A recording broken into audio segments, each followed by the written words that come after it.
William the Great, how the Prince of Wales' latest triumphant tour proves he is every inch the king in waiting. Welcome back, royal watchers, to Crown Chronicles, your ultimate destination for royal revelations, regal insight, and the stories behind the British monarchy that the palace doesn't always tell. If you're new here, make sure to subscribe and tap the notification bell, because today we're diving into one of the most talked about royal moments of the year, a tour that's being hailed as Prince William's defining triumph. And the clearest sign yet that Britain's next king is ready for his crown. Yes, you heard that right. After years of scrutiny, comparison, and quiet preparation, the Prince of Wales has stepped out of his father's shadow and straight into the spotlight, proving to the world that the monarchy's future is not only secure but stronger than ever under his steady hand. Now, let's set the scene. The latest royal tour, which saw Prince William traveling across parts of the Commonwealth, wasn't just another polite round of handshakes and photo ops. This was a statement. A showcase of diplomacy, compassion, and charisma that has left even the harshest critics of the royal family admitting one thing: William has arrived. From the moment his plane touched down, the energy was palpable. Crowds lined the streets, waving Union Jacks, cheering his name. And, notably, treating him not as a prince, but as a king in waiting. What's remarkable, though, is how effortlessly William carried himself, not with arrogance or entitlement, but with the quiet confidence of a man who understands both the weight of his destiny and the changing times he must lead. Observers couldn't help but notice the contrast between this William and the young man we once knew, the shy, sometimes uncertain prince who grew up in the shadow of tragedy and global fame. Today's William is measured yet approachable, formal yet relatable. He has mastered the delicate art of modern royalty, being royal enough to command respect, but human enough to earn affection. And this tour proved it. At every stop, William's genuine warmth shone through. He met with local leaders, spoke about mental health and climate change, comforted children, and even cracked jokes with the press, showing that beneath the crown's formality lies a man deeply in tune with the people he will one day serve. Royal commentators have been unanimous in their praise. One insider described the trip as a masterclass in modern monarchy, while another noted that if this is a preview of King William, the future looks bright. And it's not just flattery. Everything about this tour felt deliberate, from his tailored speeches to his symbolic gestures.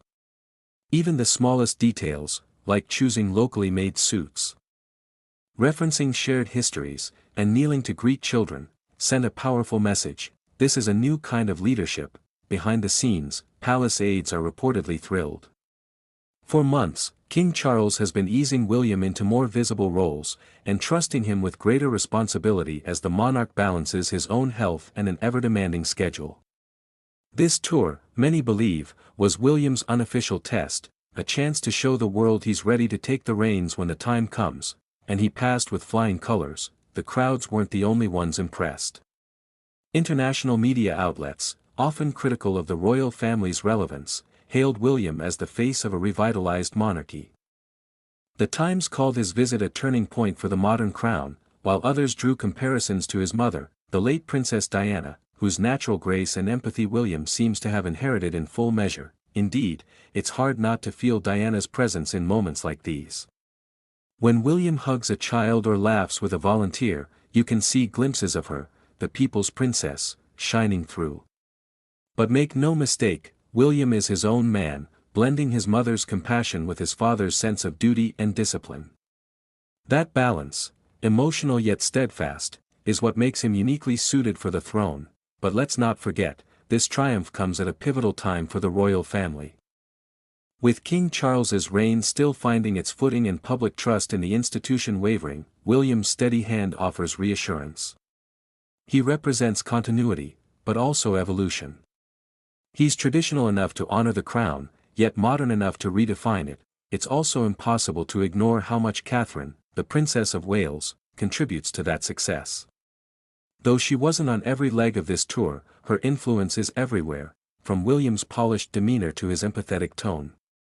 Together, the Waleses have become the monarchy's power couple, embodying a partnership that feels genuine, relatable, and unshakable. Sources close to the couple say that William sees his role not as an entitlement, but as a lifelong service. He reportedly tells friends that he's not trying to modernize the monarchy for the sake of image, but to make it meaningful again.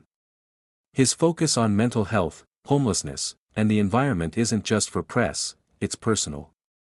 And that authenticity resonates deeply with the public. In fact, polls following the tour show a notable surge in public approval. Across age groups, more Britons say they believe William will make a strong and compassionate king, one capable of guiding the monarchy through the complexities of a 21st-century world.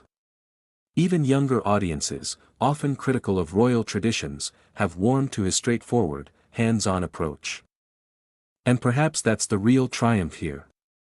In a time when the monarchy's relevance is constantly questioned, William has managed to make it feel alive again, purposeful, human, and hopeful.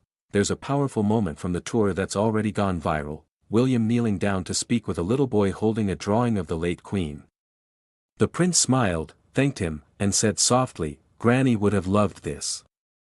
That single moment captured everything the monarchy strives to be: continuity through compassion, legacy through love. It's moments like that which remind the world why the crown still matters, and why, in William's hands, it just might thrive. As one royal biographer summed it up, if Charles is the steward of the monarchy, William is its future. And if this tour is any indication, the future looks radiant. Still, the path ahead won't be without challenges. The royal family faces ongoing scrutiny, global pressures, and family divisions that still simmer beneath the surface. But if there's one thing William has shown, it's resilience. He's learned from the mistakes of those before him, built bridges where others burned them, and understood that true leadership isn't about power, it's about presence, and presence, as this tour proved, is something he has in abundance. So, royal watchers, as the world watches King Charles navigate his reign, one thing has become increasingly clear: the next generation is ready. William isn't just waiting for the crown, he's preparing to redefine it. What do you think? Has Prince William proven he's the king Britain needs? Let us know your thoughts in the comments below, and if you enjoyed this deep dive into the royal world, make sure to subscribe to Crown Chronicles for more exclusive royal stories, behind-the-scenes insights, and the drama only royalty can deliver. Because one thing's for certain, when it comes to the monarchy's future, William the Great may just be the name history remembers most.